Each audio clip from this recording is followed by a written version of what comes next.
कृष्ण। कुछ महीने पहले हमने एक वीडियो बनाया था संत रामपाल जी के ऊपर। उन्होंने एक पुस्तक ज्ञान गंगा पुस्तक लिखी है, उसके ऊपर हमने कुछ एनालिसिस किया था। उसके जो जो डिस्क्रिपेंसीज थी उसके ऊपर वीडियो बनाया था। तो बहुत सारे लोगों ने उस वीडियो को देखा और उसके ऊपर कमेंट्स भी किए। तो जब कमेंट्स मैंने एनालिसिस किया तो उसमें से और भी कुछ जेन्युइन कमेंट्स भी थे। तो हमने सोचा कि उन कमेंट्स के आंसर देना बहुत ज़रूरी है, क्योंकि अच्छे कमेंट्स भी थे और बहुत सारे लोगों ने कन्फ्यूजन भी बताया। भगवद गीता के जो श्लोक हैं, श्लोकों का अर्थ समझने में अलग अलग कन्फ्यूजन है। तो इसलिए ये वीडियो हम कंपाइल कर रहे हैं उन सारे कमेंट्स का आंसर करने के लिए। तो एक बहुत कॉमन कमेंट मैंने देखा था उस वीडियो के ऊपर। भगवान भगवद गीता में जो बोलते हैं, माम एकम शरणम व्रज, 18वें अध्याय में 66वां श्लोक आता है। तो बहुत लोग कंफ्यूज होते हैं कि व्रज का मीनिंग क्या होता है। व्रज का मीनिंग जैसे जो कमेंट में लिखा था कि व्रज का मतलब होता है गो, जाना। तो भगवान बोल रहे किसी दूसरे के शरण में जाओ, मतलब कृष्ण भगवान नहीं है। तो बहुत अजीब कमेंट है, क्योंकि ये लॉजिकल भी नहीं है एक्चुअली। एक तरफ भगवान बोल रहे हैं माम एकम शरणम व्रज, तो अगर कोई बोल रहा है मेरे पास आओ, आओ बोलेगा, जाओ नहीं बोलेगा। कभी हमने नहीं सुना ऐसा कि मेरे पास जाओ। हिंदी ग्रामर के हिसाब से भी गलत है। तो माम एकम शरणम व्रज, मेरी शरण में आओ। और दूसरा, व्रज के ऊपर इतना ज्यादा हाइप बनाने की जरूरत नहीं है। व्रज शब्द जो है वो संस्कृत की व्रज धातु से आता है, और व्रज धातु का मतलब होता है वॉक, टू वॉन्डर, घूमना, चलना, फिरना, आना जाना, सब कुछ उसमें इंक्लूड होता है। तो परिस्थिति के आधार पे, सर्कमस्टेंस के आधार पे उसको इस प्रकार से यूज किया जाता है कि घूमने के लिए उपयोग किया जाता है। श्रीमद् भागवत में भी दूसरे स्कंद में एक जगह पे आता है, ब्रजंती तच्चरण सरोहांति। तो वहां पे ब्रज का मीनिंग जाना आता है, क्योंकि उनके चरणों में जाना। और यहाँ पे गीता में भगवान बोल रहे हैं माम एकम शरणम व्रज, मेरे चरण में आओ। और ब्रज शब्द के पीछे तो स्टोरी भी है। ब्रज ब्रज मंडल वृंदावन को बोला जाता है। भगवान कृष्ण के साथ इस प्रकार से था कि उनको उनकी माँ यशोदा माँ ने एक बार बोला था कि बेटा तुम जब जंगल में जाते हो तो नंगे पैर जाते हो, तो तुम्हें कुछ चप्पल, स्लीपर या कुछ ऐसा पहनना चाहिए। तो भगवान कृष्ण ने बोला कि देखो, मैं पहनूंगा, एक शर्त पे पहनूंगा कि जितनी गाय हैं उनको भी फिर पहनाना पड़ेगा। तो भगवान के पास तो 9 लाख गाय थी, और एक गाय के 4 पैर होते हैं, तो 36 लाख जूतों की जरूरत पड़ती। तो यशोदा माँ भी हार मान गई, नंद बाबा भी हार मान गए। परंतु जब गायों को पता चला कि भगवान ने हमारे कारण स्लीपर स्वीकार नहीं किया, भगवान ने बोला जब तक गाय नहीं पहनेंगी तब तक मैं कैसे पहनूंगा, मैं भी इसी तरह से जाऊंगा जैसे गाय जाती है। तो भगवान का अपने प्रति प्रेम देख के गाय लोग इतनी ज्यादा ममतामयी हो गई कि वो रात में जाके वृंदावन में जितने भी पत्थर थे सबको अपने खुरों से रौन दिया, उस पत्थर को डस्ट जैसा बना दिया, पाउडर जैसा बना दिया, जिससे भगवान को पैदल चलने में समस्या नहीं हो कभी। तो उस लीला से भी पता चलता है कि भगवान फिर ब्रज में भ्रमण करते थे, इसलिए उस स्थान का नाम ब्रज होता है। तो इसमें इतना ज्यादा हाइप की जरूरत नहीं है कि ब्रज मतलब आओ जाओ। संस्कृत अगर पता होगा तो व्यक्ति को पता चलेगा कि ब्रज क्या कहलाता है। इसी तरह से एक और कमेंट था, उसमें बोला जाता था कि भगवान विष्णु मुक्ति नहीं दे सकते। पता नहीं किसने कहाँ से पढ़ा है, और एक कुछ अवधी भाषा का कुछ श्लोक भी बनाते थे कि विष्णु से मुक्ति नहीं मिलती। ये श्लोक पता नहीं, मन से नहीं बनाना चाहिए। अगर किसी ने बनाया है तो बहुत बड़ी गलती है, क्योंकि सारे शास्त्र इसके अपोजिट बोलते हैं। मुक्ति प्रदाताम सर्वेशाय विष्णु एव न संशय। मुक्ति प्रदान करने वालों में भगवान विष्णु है, इसमें कोई संशय नहीं है। भगवत गीता तो कितना बोलता है, 8वें अध्याय में, आ ब्रह्म भुवना लोका पुनरावर्तिनो अर्जुना मामुपेति तो कौनते पुनर्जन्म न विद्यते।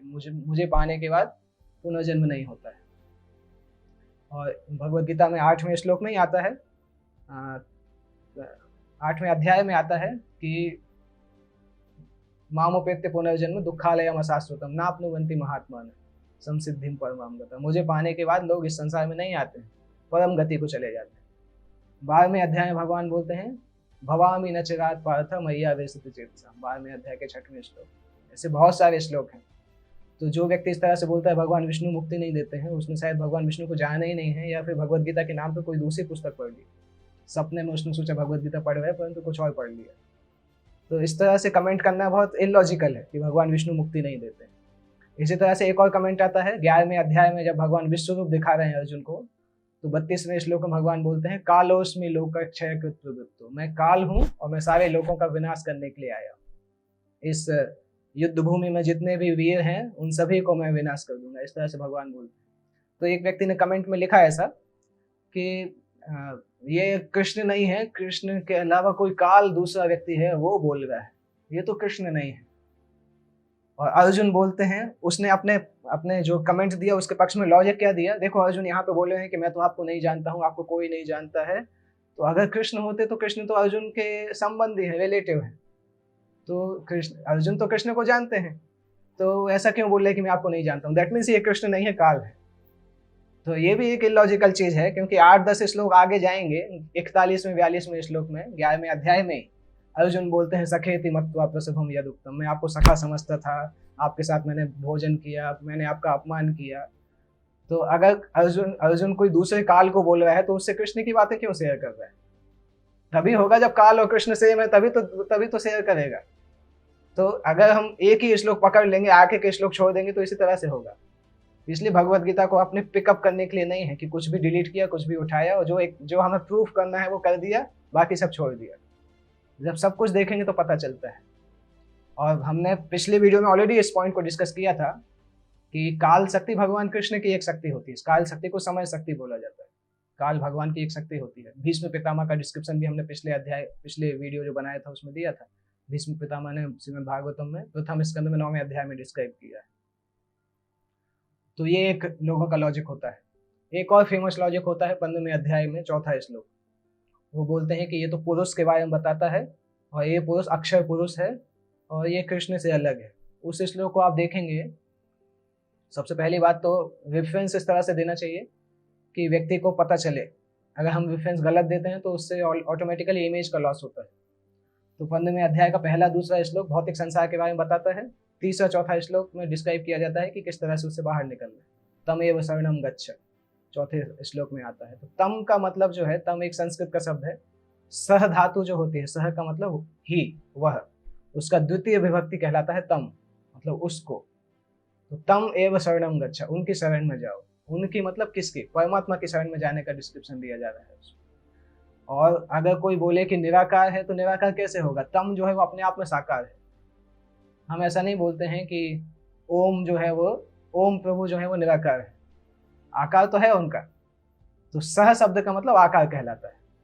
इसलिए भगवत गीता को पढ़ेंगे तो वो श्लोक परमात्मा के बारे में बताता है और साथ साथ श्रीमद् भागवत बताता है कि ब्रह्म ज्योति, परमात्मा और भगवान आध्यात्मिक सत्य के 3 रूप होते हैं। जैसे सूरज की रोशनी है, सूरज का लोक है और सूर्य देव है।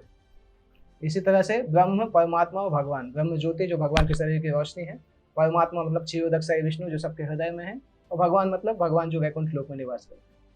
तो उन परमात्मा के बारे में बताया जाता है। इसी से एक दूसरा कमेंट भी आता है।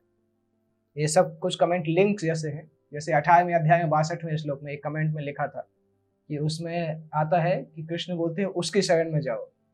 उसकी शरण में जाओ मतलब कृष्ण अलग है और दूसरा व्यक्ति अलग है।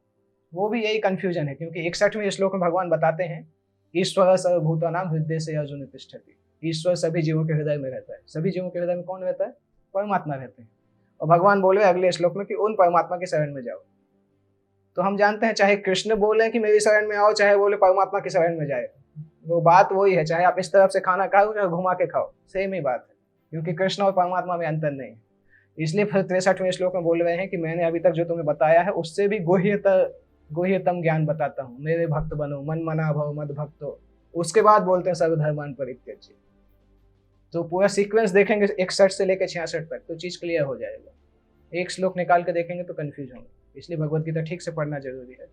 इसके बाद बहुत बड़ा ब्लंडर जो करते हैं वो मेन ब्लंडर, ऋग्वेद के कुछ श्लोक छांट के लिखते हैं जहाँ पे कबीर देव लिखा है, कवि नाम लिखा है, और बोलते हैं ये सब कुछ कबीर दास है। ये बहुत बड़ा ब्लंडर है। शास्त्र के नाम पे मनगढ़ंत चीजें। एक्चुअली कलयुग में इसी तरह से होता है। लोग शास्त्र को अपने घर का चीज समझते हैं। वो भारत के कॉन्स्टिट्यूशन को जाके नहीं बदलेंगे, परंतु गीता के आधार पे कुछ भी लिख के देंगे। ये गलती है कि भारत में क्या है कि कोई व्यक्ति सोचता है हम हमारे मन से हम कुछ भी बोल सकते हैं।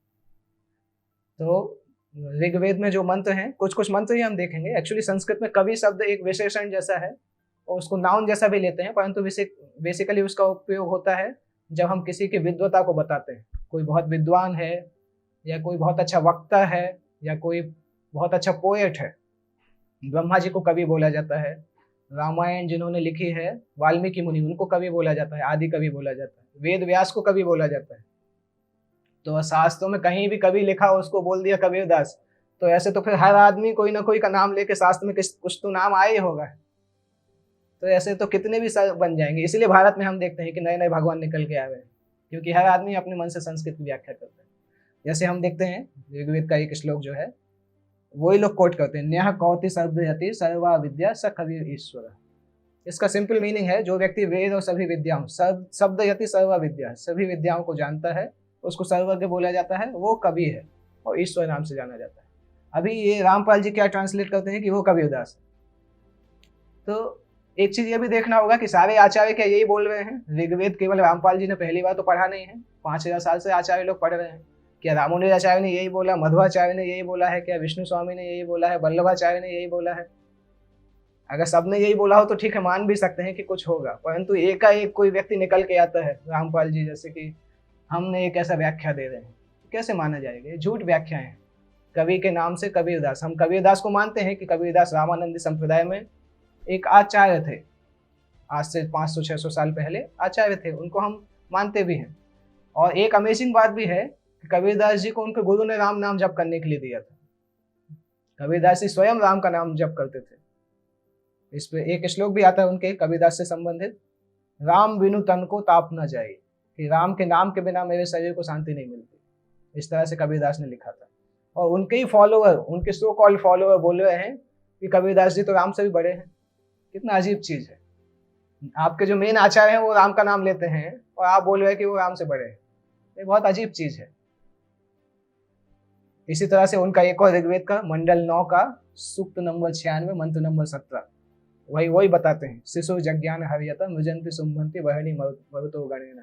ये श्लोक एक्चुअली बता रहा है भगवान शिशु, जो आपको पता होगा भगवान शिशु का जन्म हुआ था पीपल के पत्ते के ऊपर, वट वृक्ष के ऊपर भगवान ने लिया था। तो उसको हम परमात्मा का डिस्क्रिप्शन भी मानते हैं, भगवान विष्णु का अवतार भी मानते हैं। उसका ग्लोरिफिकेशन हिरण्यगर्भ प्रार्थनाएं कहलाता है ऋग्वेद के एक सेक्शन में। तो उसका डिस्क्रिप्शन इस श्लोक में आया है। और उसमें एक जगह पे आया है कविगिर भी।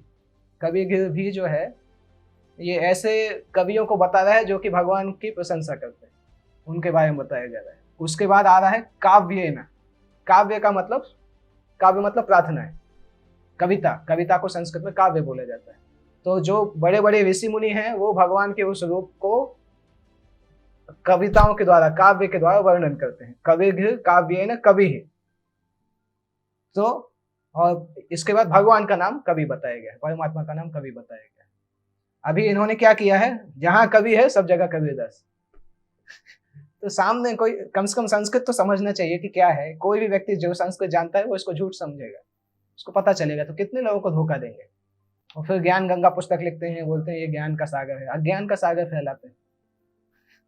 तो समझना चाहिए कि हम अगर इस तरह से संस्कृत का ट्रांसलेट करेंगे कि जब भी संस्कृत स्कॉलर सामने आएंगे तो हंसी उड़ाएंगे, लाफिंग स्टॉक बन जाएंगे कि अपने मन से थोड़ी, संस्कृत हमारे घर की भाषा नहीं है कि हम कुछ भी उसमें से ट्रांसलेट करके करें। और भी हैं इसके बहुत सारे, मैंने उसके लिखे थे। अथर्ववेद में से वो बताते हैं, फिर ऋग्वेद के 9वें खंड में से बहुत सारे श्लोक उन्होंने 9वें खंड से लिखे हैं। जैसे ऋषि मना ऋषि पुत्सवर्णा सहस्त्र पदवीम कवि नाम, इसमें कवि नाम शब्द आया है जो कि 6वीं विभक्ति है कवि धातु की।